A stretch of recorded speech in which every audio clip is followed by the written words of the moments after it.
Welcome to the Slop Temple. We pray this video helps. You start by loosening each tuner until the string is slack. This prevents tension damage. Once loose, unwind the string from the tuner and free it from the bridge tie block or knot. You should inspect the nut slots and bridge for dirt or grooves while the strings are off, because cleaning now makes installation smoother.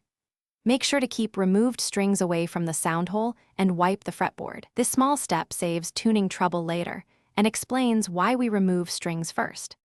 You feed the new string through the bridge tie block or hole, leaving about 1 to 2 inches of slack so you can form a knot or loop depending on your bridge type.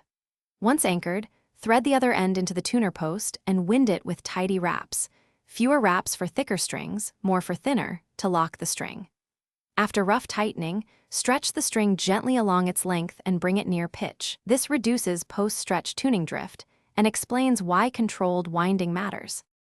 You now tune each string to the target pitches, commonly G4C4 E4A4, using small adjustments and tuning in sequence to balance tension. Once tuned, trim excess string close to the tuner post and file any sharp ends so they don't cut your fingers.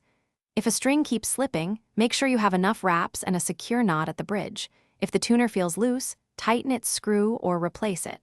Finally, re-stretch and retune until stability is achieved. Thanks for watching. Consider subscribing if we helped you.